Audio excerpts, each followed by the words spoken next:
So, as we're talking about temperatures and how to winter plants this season, which is a different season than last season, I want you to notice that the videos I did yesterday, the high was 43, or predicted to be 43.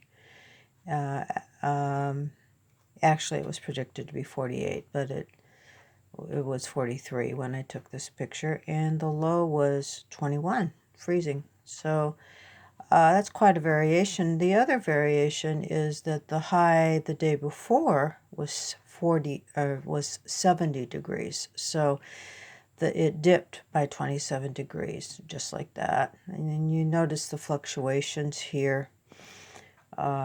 Just a second. And then if you look at the week, what's predicted for the week, it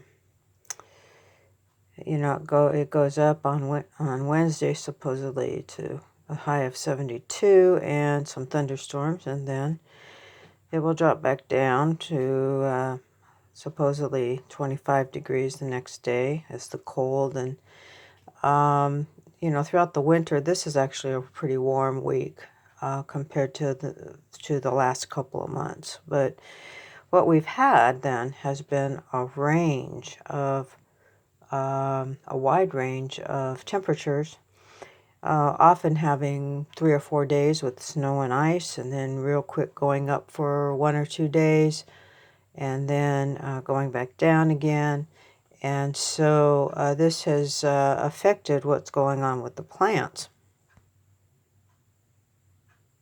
So with this, I'd like to come back to a picture of the kale. Kale's a pretty hardy plant. So I have noticed throughout the country that the temperatures have had this wide variation, 30, 40 degrees in one day and stuff like that. Quite a wide variation. And of course, in areas where it freezes all the time, like say up in Michigan or the northern states, then that is more severe. So growing things now takes a knack of watching for those wide variations, protecting plants when it's, of course, below freezing, and giving them wide exposure to the sun in between, because the plants that are hardier will go, oh, yes, I wanted to have that, and they will take advantage of that, and they will, just shoot up some growth, look greener, all kinds of things will happen. So we have to watch those things. Now, I want to point out one other thing, just a minute here. I did a Google search on this. So in 1816, there was a year that had no summer throughout the world.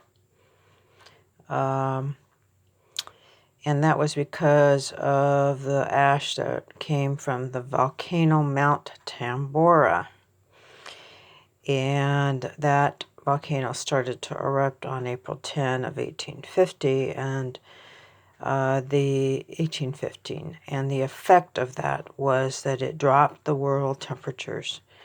And right now we have more volcanoes going off all throughout the world than I can count. I'm an amateur volcanologist, amateur earthquake watcher, but this is what's happening, and it is, you can't really say it's because of something man has done. The volcanoes have done this throughout the history of this planet.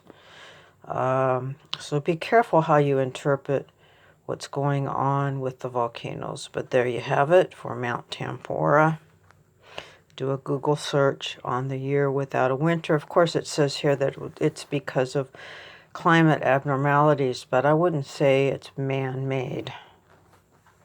Another interesting one is to watch or do a search on Wikipedia about the effects of the 1883 eruption of Krakatoa. So there's lots of information there. Be careful how you interpret it. And happy planting and happy growing. Best wishes, we need to watch the changes in the climate to provide for the hardier plants to be more successful. Thanks for watching.